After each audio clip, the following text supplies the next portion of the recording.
नमस्कार, आप देख रहे हैं एमटीवी राजस्थान न्यूज और मैं हूं आपके साथ योगिता शर्मा। आज की इस खास पेशकश में मैं और मेरी को एंकर शीतल आपका बहुत बहुत स्वागत करते हैं। Thank you. आज का हमारा मुद्दा है महिला उत्पीड़न, महिला शोषण और महिलाओं की सुरक्षा। इसी मुद्दे पर मैं और मेरी को एंकर आज शीतल इस पॉडकास्ट में शामिल हुए हैं। सबसे पहला सवाल शीतल, मैं आपसे जानना चाहती हूँ, महिलाओं के साथ बदसलूकी, शोषण, अत्याचार, बलात्कार, हरेसमेंट, ये जो खबरें हम रोज पढ़ते हैं, ये खबरें अब रोजमर्रा की खबरों में शामिल हो गई है। तो इसके लिए क्या करना चाहिए, किस तरह से इस पे रोकथाम लगानी चाहिए? देखिए, कहीं ना कहीं ये जो खबरें आ रही हैं, ये जो हम अपने बच्चों को बड़ा करते हैं, उस टाइम जो हम उनको परवरिश देते हैं, उसमें हमें सबसे पहले अपने बच्चों को समझाना चाहिए कंसेंट। जी, कहीं ना कहीं कंसेंट और दूसरी लोगों के समाज में जो मानसिकता बनी हुई है, वह फीमेल्स को एक ऑब्जेक्ट की तरह जज करते हैं, एक ऑब्जेक्ट की तरह देखते हैं। तो कहीं ना कहीं वो इस चीज़ को लेकर देखते हैं कि इसका कंसेंट मैटर ही नहीं करता है। और हमारे समाज में क्या होता है, जब ऐसा कुछ हो जाता है, उसके बाद कई बार हमने देखा है कि जो हमारे समाज में एक ओहदे पर, एक पदवी पर लोग होते हैं, वह भी तरह तरह के बयान दे देते हैं कि लाइक लड़की का ड्रेस कोड ऐसा था, लड़की इस टाइम घर से बाहर क्यों थी।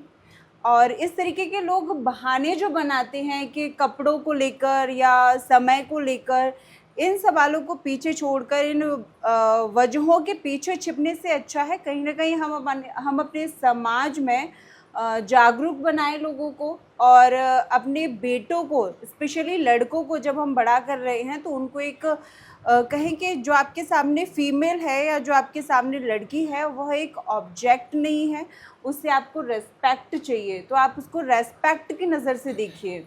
तो कहीं ना कहीं ये सारी जो चीज़ें हैं, और इसमें सबसे बड़ा एक जो चेंज करने का पॉइंट हो सकता है, वो ये है कि जो हमारी सरकार डिले करती है, ऐसा कोई केस हो जाता है, उसके बाद सरकार डिले करती है, उसमें कोई भी इंस्टेंट डिसीज़न या कहें कि इंस्टेंट पनिशमेंट नहीं है हमारे कोर्ट में, हमारी कंट्री में। हालांकि आप दूसरी कंट्रीज़ में देखें तो जहाँ ऐसा कोई केस होता है, उसके बाद इंस्टेंट केस के इंस्टेंट पनिशमेंट मिलती है।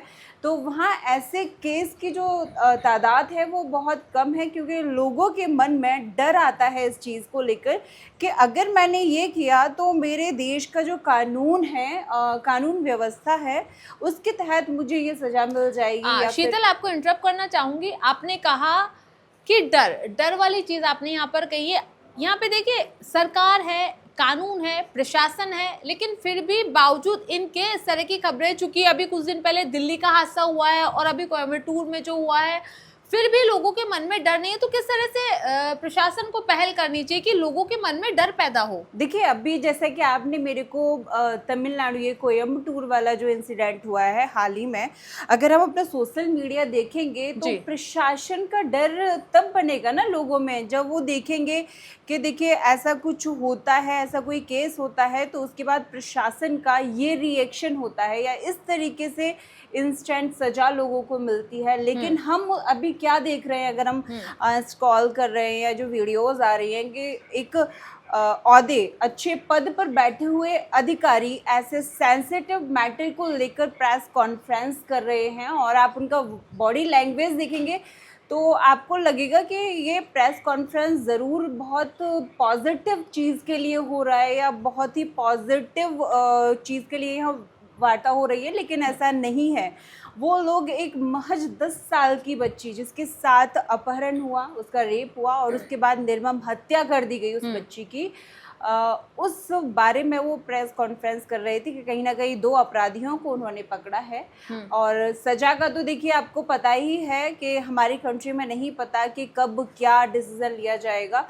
लेकिन अगर हमारा प्रशासन इस तरीके से इतने संवेदनशील मैटर में प्रेस कॉन्फ्रेंस करता है, तो कहीं ना कहीं डर तो नहीं होगा। जहां अधिकारी लोग बैठ के ऐसे मजाक कर रहे हैं इतने संवेदनशील मैटर पे, तो डर का तो सवाल ही पैदा नहीं होता है कि अधिकारियों को इस तरीके से वार्ता करते देख किसी भी व्यक्ति के मन में किंचित मात्र डर पैदा हो जाएगा। बिल्कुल शीतल, आपने बहुत सही बात कही है, क्योंकि बात देखिए सिर्फ संवेदनशीलता की है। आला अधिकारी पुलिस के प्रशासन के ऊंची कुर्सियों पर बैठकर दौरान प्रेस कॉन्फ्रेंस के इतने संवेदनशील मुद्दे पर जब ठहाके लगा के हंसेंगे तो क्या रिएक्शन उसका समाज पर पड़ेगा शीतल? बिल्कुल, देखिए लोगों को लगेगा कि कोई बात नहीं, आज उन 2 अपराधियों को गिरफ्तार किया गया है और सजा का नहीं पता कि कब होगी, ना होगी भी या नहीं होगी नहीं पता। कई बार उम्र कैद हो जाती है, लेकिन उम्र कैद के बाद छूट जाते हैं वो। और जब हमारे समाज में जो वैसी दरिंदे घूम रहे हैं जो लड़कियों को मात्र वस्तु के नज़रिए से देखते हैं, तो कहीं ना कहीं उनके हौसले बुलंद हो जाते हैं और वो सोचते हैं कोई बात नहीं, अगर मेरे पास पैसा है या मेरी किसी बड़े नेता अधिकारी से पहचान है तो कहीं ना कहीं मैं छूट जाऊंगा। 10-5 साल की अगर मुझे जेल भी हो जाएगी कोई बात नहीं, मैं बाहर आ जाऊंगा। और फिर उनके हौसले बुलंद हो जाते हैं। तो कहीं ना कहीं एक कहते हैं ना कि डर बिठाने के लिए कुछ फैसले लिए जाने चाहिए जो अपराधियों पर लगाम लगा सके। हाँ बिल्कुल ठीक बात है शीतल। शीतल, आखिरी सवाल मेरा ये है, चूंकि आप एक महिला हैं, महिला पत्रकार है, मैं एक महिला पत्रकार हूँ, लेकिन फिर भी हम रोज इस तरह की खबरें पढ़ते हैं कि पिता ने अपनी बच्ची के साथ दरिंदगी की है, भाई ने अपनी बहन के साथ दरिंदगी की है, यहाँ तक कि अध्यापक ने अपनी स्टूडेंट्स के साथ दरिंदगी की है। बस में चलती लड़की के साथ शोषण कर लिया जाता है, ऑटो में चलती लड़की का शोषण कर लिया जाता है। इस तरह की चीज़ें हम रोज़ खबरों में पढ़ते हैं। इससे निजात पाने के लिए क्या करना चाहिए? क्योंकि देखिए बहुत सारी लड़कियां ऐसी है जो इन तमाम चीज़ों को नहीं खुल के बोल पाती है। कुछ लड़कियां ऐसी भी हैं जो इन चीज़ों को अपने मन में दबा लेती है, समाज के डर से, परिवार के डर से, और वो खुलकर सामने नहीं आ पाती। क्योंकि महिलाएं, आप इस तरह की लड़कियों को क्या संदेश देना चाहेंगी? देखिए, ये आपने बिल्कुल सही बात कही है कि बहुत सारी महिलाओं के साथ उनके घर में ही शोषण किया जाता है उनका। आजकल पिता और भाई के साथ भी कहीं ना कहीं बेटियां सुरक्षित नहीं है, ये आपने सही कहा है, मैं इस बात के पक्ष में हूँ। लेकिन ये जो मुद्दा है इसके लिए महिलाओं को ही महिलाओं के लिए आवाज़ उठानी पड़ेगी। जहाँ एक घर में पिता के साथ अगर पुत्री सुरक्षित नहीं है तो वहाँ उसकी माँ को उसके लिए स्टैंड लेना पड़ेगा, खड़ा होना पड़ेगा। और देखिए आते आते उस एज तक बच्ची को ये समझाना पड़ेगा कि बेटा तुम्हें तुम्हारे लिए खुद स्टैंड लेना होगा और तुम्हें अपने लिए आवाज़ उठानी पड़ेगी। और उसके लिए सबसे ज़रूरी जो है वो है शिक्षा। बच्चे को शिक्षा दें, उसके राइट्स बताएं। और जहाँ आपके घर में बेटा है, सबसे पहले मैं तो ये कहूँगी जहाँ बेटियों को अवेयर करने की ज़रूरत है उससे 50 गुना या 100 गुना ज़्यादा घर में बेटों को अच्छी परवरिश देने की ज़रूरत है कि बेटा आप किसी के साथ भी उसके कंसेंट के बिना कुछ नहीं कर सकते हो, है ना। तो ये बहुत ज़रूरी है कि बेटियों को अपने आप में स्वतंत्र और कहीं के स्वतंत्रता के साथ साथ उन्हें अपने राइट्स, इक्वल राइट्स के बारे में बताना बहुत ज़रूरी है। शीतल, आखिरी सवाल, क्या चाहती हैं उस महिला अधिकारी को सस्पेंड करना चाहिए? हाँ बिल्कुल, देखिए सबसे पहले एक जहाँ तक हमें बताया जाता है कि हम कभी भी महिला हेल्पलाइन नंबर पर कॉल करेंगे तो हमें तुरंत ही हमारी सुरक्षा में कोई आएगा, या हमें एक होप रहती है कि कोई एक महिला पुलिसकर्मी हमारे पास आएगी, हमारा कॉल अटेंड करेगी और हमें उसके बाद सुरक्षित महसूस होगा। लेकिन देखिए जो हमारी महिला पुलिसकर्मी होते हैं जो हमारे सुरक्षा में हमारे लिए आते हैं या हमारा कॉल अटेंड करते हैं, वो एक कांस्टेबल पोस्ट के होते हैं, जहाँ तक मुझे पता है, कांस्टेबल और हेड कांस्टेबल। लेकिन एक ओहदे और एक पोस्ट पर रहने के बाद अगर एक पुलिसकर्मी का एक ऐसा रवैया है कि वो इतने लोगों के सामने इतने संवेदनशील मामले पर, जहां बच्ची की मां पहले ही उन पर आरोप लगा चुकी है कि हमारी बच्ची को हमारी सहमति के बिना उसके शव को अंतिम संस्कार कर दिया गया है ना, तो ये कहीं ना कहीं बहुत गलत है। जब हम अपने अधिकारी को अच्छे से काम करते हुए देखते हैं ना, तो उसके नीचे पोस्ट वाले जो कैंडिडेट होते हैं कहीं ना कहीं वो अपने आप हो जाते हैं कि नहीं, हमें सर देख रहे हैं, हमें मैम देख रही हैं, तो हमारा यहाँ पर ये रिएक्शन होना चाहिए और ये एक्शन होना चाहिए, है ना। लेकिन आज वह भी देख रहे होंगे कि हमारे अधिकारी अगर इस मामले में इस तरीके से रिएक्ट कर सकते हैं, तो कल को अगर हमसे ऐसा कुछ हो जाता है तो शायद ये हमारे लिए कोई एक्शन नहीं लेंगे।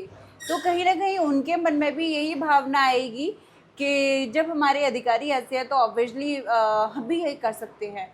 तो उनको बताने के लिए कि नहीं, ये सही नहीं है और आप जनता की सुरक्षा के लिए हैं, उनकी हिफाजत के लिए हैं और आप ये नहीं कर सकते हैं, तो कहीं ना कहीं ये सही है कि सस्पेंशन लेटर उनको मिलना चाहिए। बहुत बहुत शुक्रिया शीतल। तो ये थी मेरी को एंकर शीतल, जिन्होंने एक महिला और पत्रकार होने के नाते अपने सारे सुझाव हमारे साथ और आपके साथ साझा किए और बताए कि एक महिला को किस तरह से अपनी सुरक्षा करनी चाहिए। देखिए, जाते जाते मैं भी सभी महिलाओं से ये कहना चाहती हूँ, महिला पत्रकार होने के नाते सभी बच्चियों से, सभी लड़कियों से, कि सतयुग रहा हो या कलयुग रहा हो, महिलाओं पे हमेशा अत्याचार होते रहे हैं और होते रहेंगे।